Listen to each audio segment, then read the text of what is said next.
नाज़रीन आदाब, न्यूज़ 18 उर्दू में आपका इस्तकबाल है। मैं हूं विसाल आजम। आप देख रहे हैं खबर खास में आज बहुत ही ख़ास खबर। जी हाँ, चूँकि आज दिन ही बहुत ख़ास है।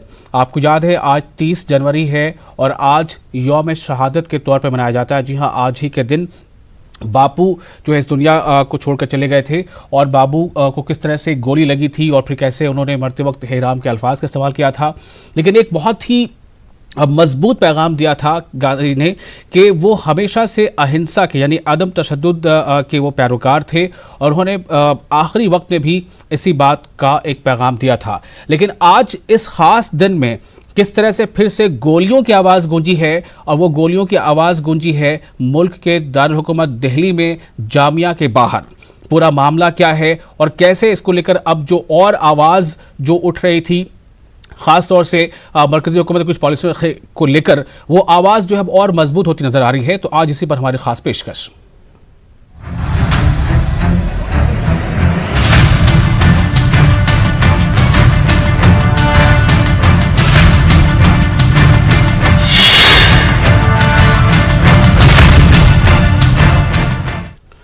तो सबसे पहले आपको ये बता दें कि जामिया मिलिया इस्लामिया, जो आपको याद होगा किस तरह से जब वहां पर जो तलबा एहतजाज कर रहे थे, उन एहतजाजी तलबा को पुलिस ने किस तरह से दौड़ा दौड़ा कर पीटा था। यहां तक कि पुलिस ने तलबा को लाइब्रेरी के अंदर भी पीटा और कुछ तलबा खुद को बचाने के लिए वॉशरूम में चले गए थे। पुलिस ने वहां भी अपनी बर्बरियत दिखाई थी।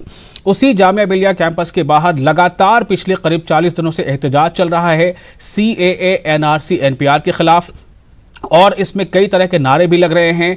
और ये ख़ास तौर से ये बताया जा रहा है कि हमें जो है आज़ादी चाहिए उन तमाम कवानीन से जो मुल्क के शहरियों के हक़ में नहीं है या वैसे कवानीन से जो आपस में मुनाफरत की फ़िज़ा पैदा करते हैं।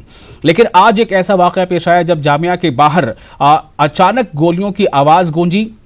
और ऐसा नहीं है कि वहां पर पुलिस तैनात नहीं थी, पुलिस की काफ़ी बड़ी तादाद वहां पर थी। उसके बावजूद कोई शख्स वहां पर आता है और बिल्कुल हवा में पिस्तौल लहराते हुए और ये कहते हुए कि ये लो आज़ादी, चूंकि कुछ नारे लगे थे आज़ादी को लेकर कि हमें मुल्क के ऐसे कानून से आज़ादी चाहिए जो कानून मुल्क के शहरियों के लिए बेहतर नहीं है या आपस में कोई डिवीजन पैदा करने वाला है, जो एहतजाजियों का कहना था।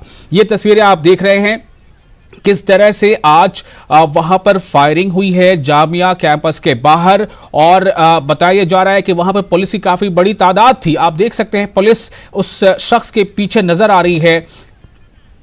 यह सवाल उठ रहा है बार बार कि आखिर पुलिस वहां मौजूद थी, पुलिस ने कोई एहतियाती कदम ही सही क्यों नहीं उठाया।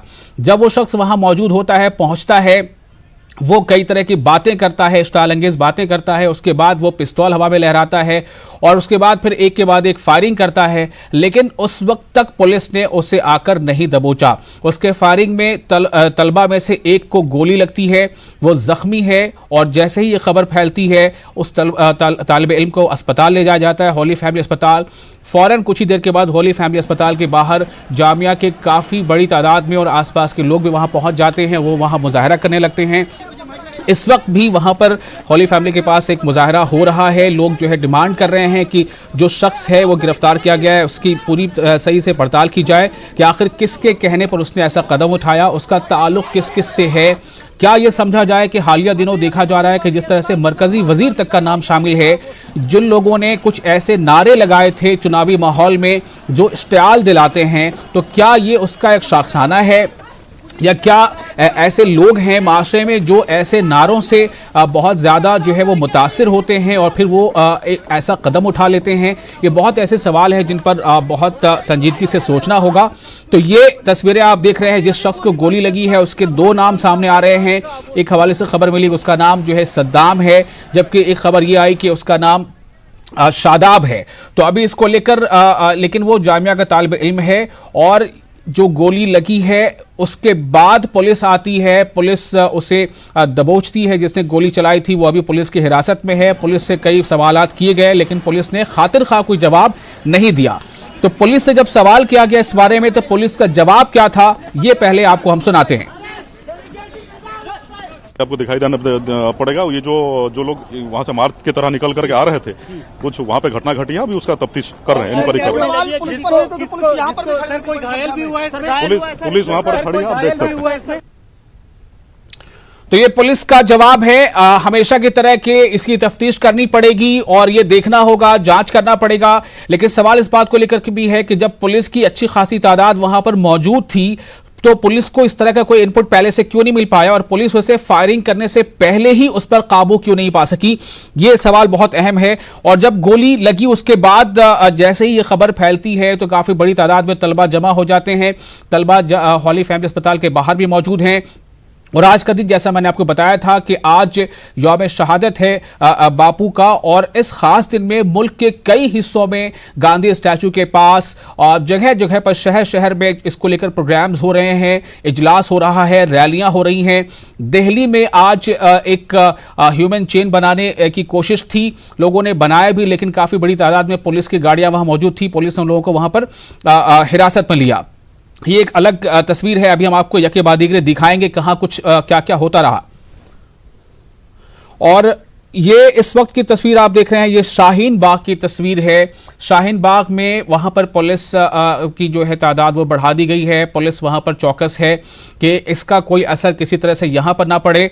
और कुछ देर में हम अपने नुमाइंदे से जुड़ेंगे, मजीद हालात पर जायजा लेंगे। हम इससे पहले कि अपने नुमाइंदे खुर्रम से पहले जुड़ें, सबसे पहले हम संजय सिंह जो आम आदमी पार्टी के MP हैं उनका बयान सुनाते हैं इस वाक़े पर। संजय सिंह। गृह मंत्री अमित शाह जी दिल्ली का माहौल बिगाड़ना चाहते हैं। पहले उन्होंने अपने नेताओं से भड़काऊ बयान दिलाए। भाजपा के पास कोई चेहरा नहीं, कोई मुद्दा नहीं, कोई नेता नहीं। दिल्ली में चुनाव की हार साफ तौर पे भाजपाइयों को दिख रही है और उस हार के डर से अब एक गहरी साजिश दिल्ली का माहौल बिगाड़ने के लिए रची गई है, जिसके तहत आज ये जामिया की घटना करवाई गई। आप बताइए, इतने सारे पुलिस वाले वहां मौजूद और हाथ पे हाथ धरे बैठे हुए हैं। ये हाथ पर हाथ धरे दिल्ली की पुलिस नहीं बैठी, इनके हाथ को गृह मंत्री अमित शाह ने बांधा है। वो साजिश रच रहे हैं दिल्ली में चुनाव टालने की, वो साजिश रहे हैं दिल्ली का माहौल बिगाड़ने की, वो साजिश रच रहे हैं दिल्ली में नफरत फैलाने की। अब दिल्ली के लोगों को सावधान होना है और इनके मंसूबों पर पानी फेरना है। एक ऐसी सरकार जो बिजली, पानी, चिकित्सा, शिक्षा में मुफ्त सेवा देती है लोगों को, उस सरकार को हटाने के लिए भाजपाइयों की बेचैनी उनकी साजिश का हिस्सा है जामिया की घटना।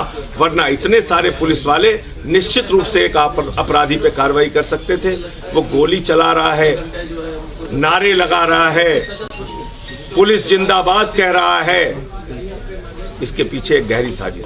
दिल्ली के मुख्यमंत्री को जो 2 करोड़ लोगों का बेटा बनके लोगों की सेवा करता है 5 साल तक, उसको आतंकवादी कह रहे हैं भाजपाई। तो इस पे चुनाव आयोग को कार्रवाई करनी। तो चुनाव आयोग खुलेआम देख रहा है इन घटनाओं को, इसमें छिपा क्या है? इन घटनाओं को चुनाव आयोग देख रहा है, उसको कार्रवाई करनी चाहिए। और आपको बता दें कि इस वक्त हमारे साथ हमारे 3 नुमाइंदे जुड़े हैं। दिल्ली जामिया के करीब हमारे साथ खुर्रम है और साथ ही अनीसुर रहमान है हैदराबाद से। यहाँ भी आज यौम शहादत के ताल्लुक से गांधी को याद करते हुए खास प्रोग्राम और एहतजाज का मुजाहरा किया गया था।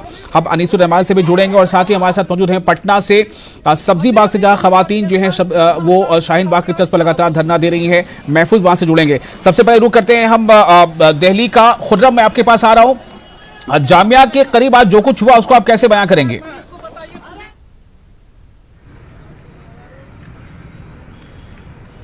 देखिए, कहना चाहिए कि शरपसंद अनासिर हैं वो जब कुछ भी करना शुरू कर देते हैं या कुछ भी ठान लेते हैं तो इस तरह के वाकयात सामने आते हैं। और जिस तरह से दिल्ली में इश्तियाल अंगेज बयानात लगातार दिए जा रहे थे, खुद कई नेताओं की तरफ से लगातार ये कहा जा रहा था कि नारेबाजी की जा रही थी, गोली मारने के नारे लगवाए जा रहे थे। और चुनाव आयोग है, चुनाव जो इलेक्शन कमीशन है, उसकी तरफ से कार्रवाई भी हुई है। कुछ को 96 घंटों के लिए, कुछ को 72 घंटों के लिए यहाँ पर पाबंदी आयद कर दी गई है। तो अगर ये तमाम चीज़ें हो रही थी तो उसका एक शाखसाना आप समझ सकते हैं, ये सब है। लेकिन जिस तरह से आज ये सब कुछ हुआ कि एक शख्स वो फेसबुक पर लगातार, हालांकि कहा जा रहा है कि वो नाबालिग है और उसने ये सब किस तरह से किया, उसके पीछे कौन लोग भड़का रहे थे उसको, उसकी FB पोस्ट पर भी फेसबुक लाइव करता है और उसके बाद वो फायरिंग करता है। पुलिस के सामने, मीडिया के आंखों के सामने ये सब कुछ होता है, तो ये कहीं ना कहीं दिल्ली में हालात बिगड़ने की दस्तक है। और जिस तरह से जो शाहीन बाग या का मुद्दा यहाँ के चुनाव में, यहाँ के इलेक्शन में, यहाँ के तशहीरी मुहिम के बीच में जो तेल डालने का काम कर रहा है, इस वक्त आप कहां पर मौजूद हैं और इस फायरिंग के वाकये के बाद से जामिया का किस तरह से रद्देमल आया है, तलबा क्या कह रहे हैं?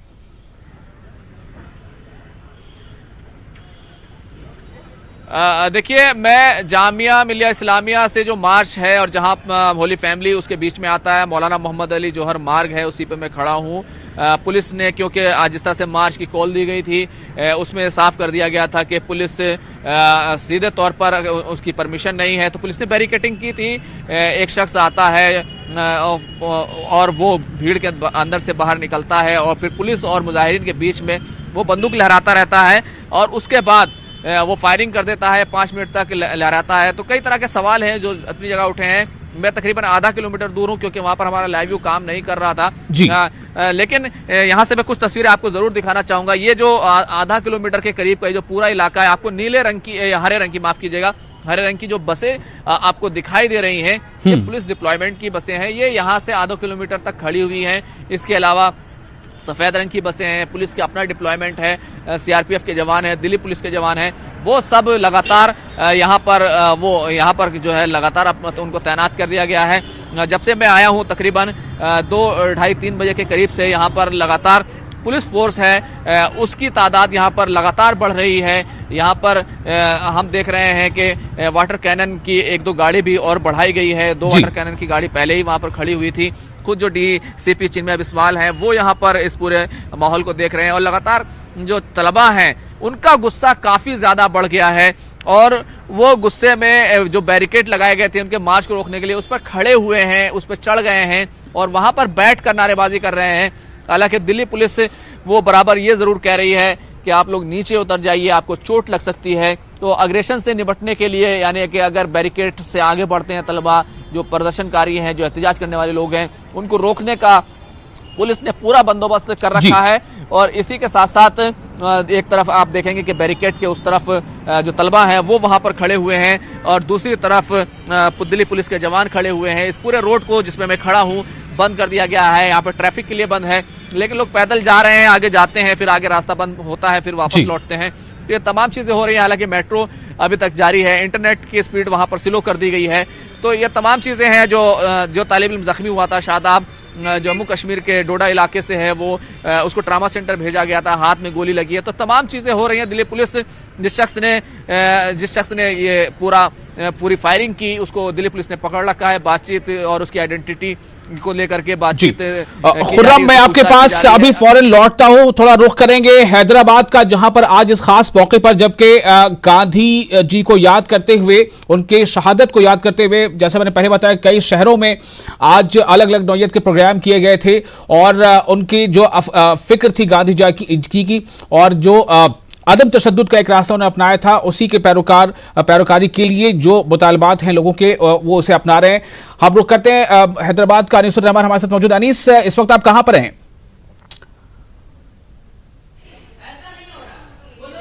देखिए विशाल, मैं यहाँ पर हैदराबाद में इंदिरा पार्क धरना चौक पर हूँ। ये जो इलाका है ख़ास तौर पर एहतजाज के लिए मुख्तस है। मैं ये बताता चलूँ कि आज जो मुख्तलिफ तंजीमें हैं वो जो यहाँ पर गांधी जी का एक यादगार है, वहाँ पर वो ह्यूमन चेन बना जाती थी, लेकिन पुलिस ने इजाज़त नहीं दी।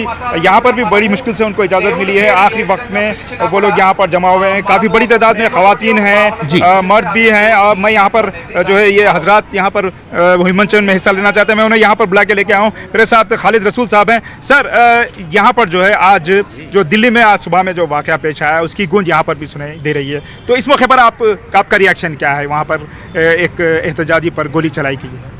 देखिए, ये जो गवर्नमेंट जो हरकत कर रही है, ये देश को बर्बाद करके छोड़ेंगे। जिस तरह से ये लोग जा रहे हैं, कुछ ही महीनों में हो सकता है देश में एक बर्बादी फैल जाएगी और देश डिवाइड भी हो सकता है इस तरह से। तो मैं इस मौके पे एक बात बोलूँगा जो हमें आगे काम में आएगी कि गांधी जी जैसे लीडर थे, वैसे लीडर तो अब आना बहुत मुश्किल है। तो अब हुआ ये है कि जितने बड़े लीडर हैं, जैसे राहुल गांधी है, सोनिया गांधी है, मायावती है, जितने भी बड़े बड़े लीडर हैं, असद ओवैसी साहब, ये सारे अब इनइफेक्टिव हो गए हैं। ये लोग काम नहीं कर सक रहे हैं फॉर वेरियस रीजन। जैसे बीजेपी के पास इनके फाइल हैं या जो भी है, तो अगर इन लोगों के भरोसे में अगर हम बैठेंगे तो हमारा कोई काम होने वाला नहीं है। स्पेशली हमारे जो दलित भाई हैं, इनके लिए मैं बोलूँगा कि आप लोग भी अपने लीडर्स के इंतजार में नहीं रहें, आप खुद सड़क पर आएँ। क्योंकि देखिए, Dalit stands to lose much more than us. मुसलमानों के पास तो कुछ है ही नहीं, ये लोग क्या करेंगे हमारे को। मैं बात कर रहा हूँ हमारे गरीब मुसलमानों की, ये ऑलरेडी नीचे हैं ये बिल्कुल, तो इनका कुछ खास नहीं जा सकता। लेकिन दलितों के पास रिजर्वेशन है, दलितों के पास कई फैसिलिटीज़ हैं, तो ये अगर आगे नहीं आएंगे तो हो सकता है कि दलित सब में ज़्यादा सफ़र करेंगे। शुक्रिया खालिद साहब आपका। मेरे साथ एक और यंग लीडर हैं, अब्बास भाई। अब्बास साहब बताएं, आज जो है गांधी जी की यौम शहादत है, तो इस मौके पर आप लोग जो है CAA और NRC के जो है तनाजुर में उसके रेफरेंस से भी यहाँ पर एहतजाज कर रहे हैं, तो इस मौके पर ये आपके लिए कितना ज़रूरी हुआ? 72 साल पहले गॉडसे ने 2 बुलेट लेके जो है गांधी जी को कत्ल किया, लेकिन आज मोदी और अमित शाह दोनों मिलके 3 कानून ला के जो है गांधी वैल्यूज को जो है पूरा खत्म करने के लिए कोशिश कर रहे हैं। अभी यहाँ पे जो है इनका 3 कानून जो भी है वो जो है सारे मुल्क के लिए खतरा है। उस वक्त गांधी ने ये कहा, यहाँ मजहब का नाम से जो ही कोई भेदभाव नहीं होंगे यहाँ जो ही मुल्क में, बोल के उन्होंने वादा किया था। मगर जो है उसके बाद जो भाईचारगी से जो सब लोग जो है मिलजुल के जीने की जो तहजीब है यो यहाँ पे भारत की, वो तहजीब को तोड़ने के वास्ते जो है आज मोदी और अमित शाह ने जो है CAA लाया। ये CAA के वजह से जो है सिर्फ मुसलमानों की नहीं, पूरा जो है अपने कानून है, वो कानून का जो है जो सेक्युलर वैल्यूज है उसको जो है खत्म कर रहे हैं। कानून को खून करने के वास्ते जो है आज जो ये CAA लाया, उसके साथ साथ NPR और NRC जो 2 भी कानून जो है वो सारे गरीबों के लिए, सारे हिंदुस्तान के जितने नागरिक है जो शहरिया है वो सारे लोगों के लिए एक खतरा है। उन हर एक जो है उनका सर्टिफिकेट्स, उनका सबूत आप जो है हिंदुस्तान का नागरिक है बोल के बताओ, बोल के उनके ऊपर प्रेशर करके ऐसा करना जो है वो नाजायज है, वो जुल्म है। इस जुल्म को खत्म करने के वास्ते सारे रहमान साहब, मैं आपको शुक्रिया कहना चाहूंगा। इस वक्त हम फिर से एक बार रुख करेंगे खुर्रम शहजाद का, और जामिया में इस वक्त क्या सूरत हाल है। कुछ तस्वीरें भी हमारे पास है, वो आपको हम दिखाएंगे कि वहां किस तरह से जो स्टूडेंट्स हैं जामिया के, वो लगातार बैरिकेड के पास जो है वो अपनी आवाज बुलंद कर रहे हैं। खुर्रम, मैं आपके पास आता हूं, अभी और क्या तफसील मिल पा रही है, पुलिस क्या एक्शन लेने जा रही है इस बारे में, और दूसरी अहम बात यह भी है कि ये जो अब एहतजाज था जामिया के तालिब इल्मों का, क्या इससे उन्हें एक सेटबैक मिलेगा?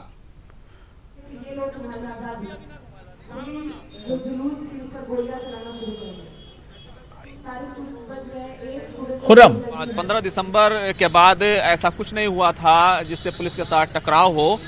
बिल्कुल बिल्कुल विशाल जी बोलिए। जिस तरह से अभी तक देखा गया था, 15 दिसंबर के बाद अभी तक पुलिस के साथ टकराव का कोई मामला सामने नहीं आया था।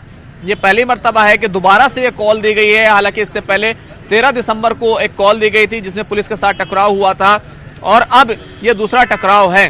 तो अभी जो तलबा है वो वहां पर जमे हुए हैं, और अब जो सीधी सीधी बात हो रही है, उनके हाथ में जो बैनर दिखाई दिए हैं उसमें साफ तौर से लिखा हुआ है RSS की गोली, यानी कि जो गोली चलाई गई है उसको RSS से जोड़ने की बात की जा रही है। ये तलबा है वहां पर अभी भी वो जमे हुए हैं। लगातार यहाँ पर जो पुलिस की तादाद है, पुलिस एहलकारों की तादाद है वो क्योंकि बढ़ रही है, इससे अंदेशा है कि अगर एहतजाज करने वाले लोगों की तरफ से अगर वहां पर अग्रेशन दिखाया गया, आगे बढ़ने की कोशिश की गई, बैरिकेड को तोड़ने की कोशिश की गई जी, तो फिर पुलिस पूरी तरह से तैयार है, लाठीचार्ज हो सकता है। अब पुलिस ने अपनी तरफ से तैयारियां की है।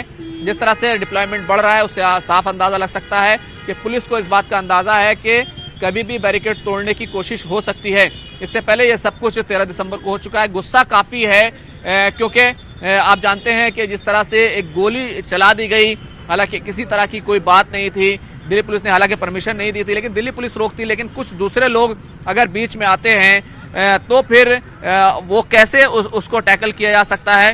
तो यहाँ पर पुलिस डिप्लॉयमेंट काफी है, और हमने अक्सर देखा है कि 6 बजे के बाद अक्सर जब अंधेरा होने लगता है उस वक्त कार्रवाई होती रही है। इस तरह का एक ट्रेंड जरूर दिखाई दिया था पिछली कार्रवाइयों में, लेकिन यहाँ पर जो पुलिस एहलकार हैं वो आप देख सकते हैं कि किस तरीके से यहाँ पर जमे हुए। मैं अपने कैमरामैन से कहूँगा कि वो यहाँ पर दिखाने की कोशिश करें कि किस तरह से जो पुलिस एहलकार हैं, जो पूरा लंबा एरिया है वो यहाँ पर आप यहाँ से हट जाइए बीच में से।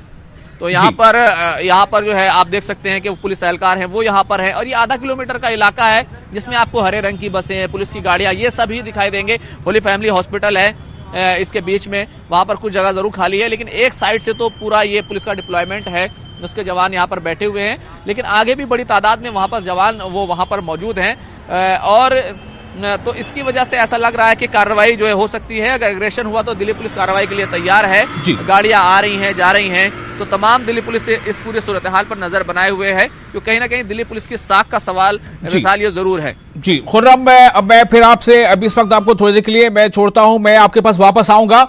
और हम ये बता दें कि इस वक्त जो दिल्ली से 3 मेट्रो स्टेशन को अभी फिलहाल बंद किए जाने की खबर आ रही है, जिसमें जामा मस्जिद और दिल्ली गेट और ITO मेट्रो स्टेशन को फिलहाल अभी बंद किया गया है सेफ्टी सिक्योरिटी के एतबार से। और हम अब थोड़ा रुख करेंगे पटना का। पटना में आज CAA, NPR और NRC के खिलाफ पटना के SK मेमोरियल हॉल में आइन बचाओ कन्वेंशन मुनक्किद किया गया। और आइन बचाओ मोर्चा की जानिब से मुनक्किद इस प्रोग्राम में सियासी, समाजी और मजहबी शख्सियात ने शिरकत की। इसकी तस्वीरें भी हमारे पास से आपको हम दिखा रहे हैं पटना कन्वेंशन की। और प्रोग्राम में मुस्लिम तंजीमों के अलावा कई दिगर मज़ाहिब की तंजीमें भी इसमें शामिल रहीं।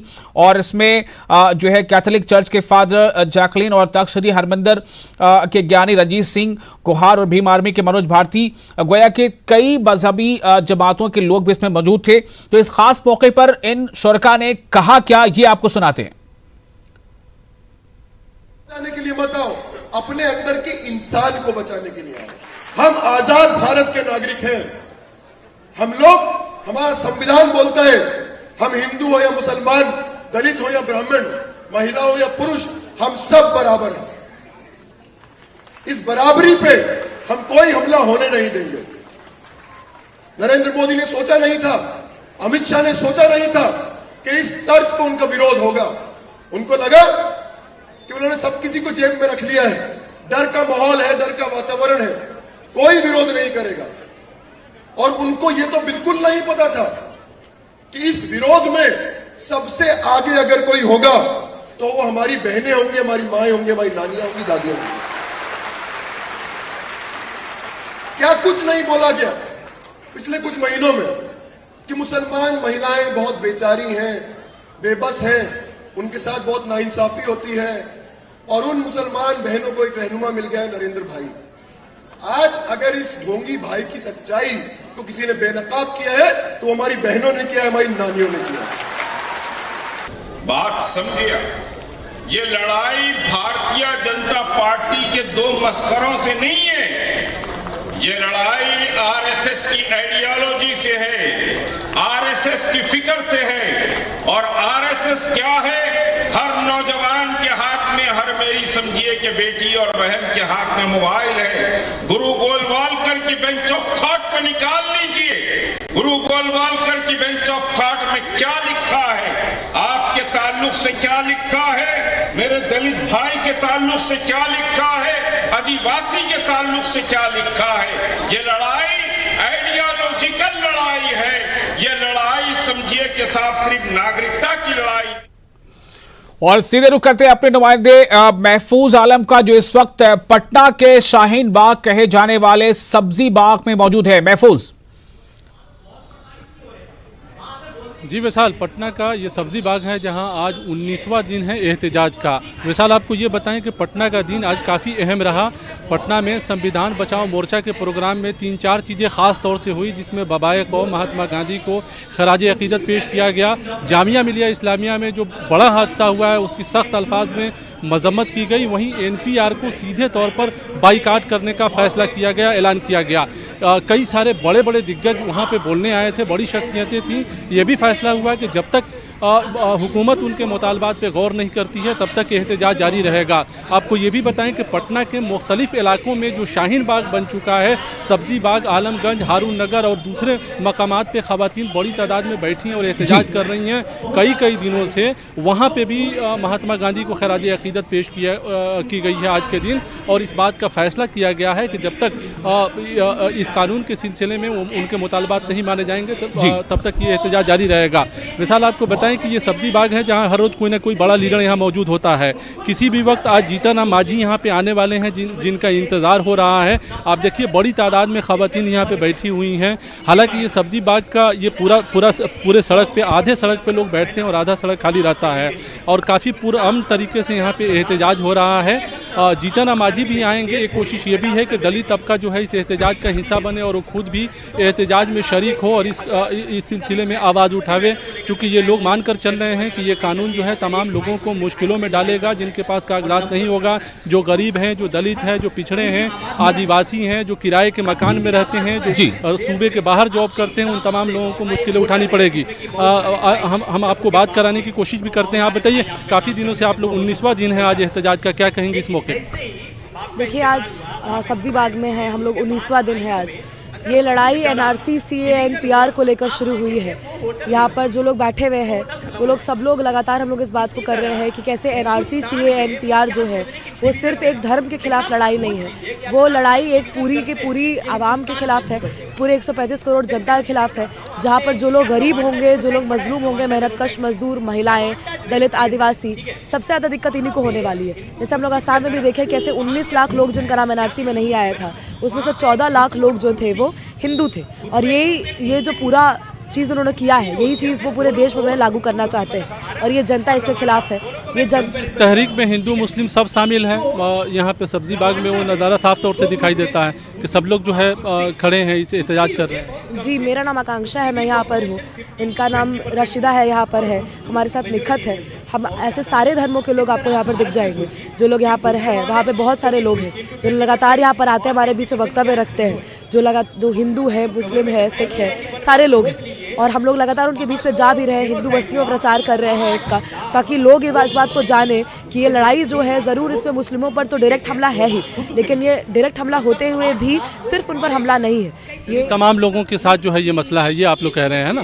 आप बताइए क्या कहेंगी? यहाँ तमाम तरह के लोग आते हैं, सभी तबके के लोग शामिल हैं। यहाँ सभी तबके के लोग आते हैं, सभी लोग शामिल हैं, क्योंकि ये जो कानून, काला कानून लाया गया है, इससे सभी तबके को नुकसान होने वाला है, खास करके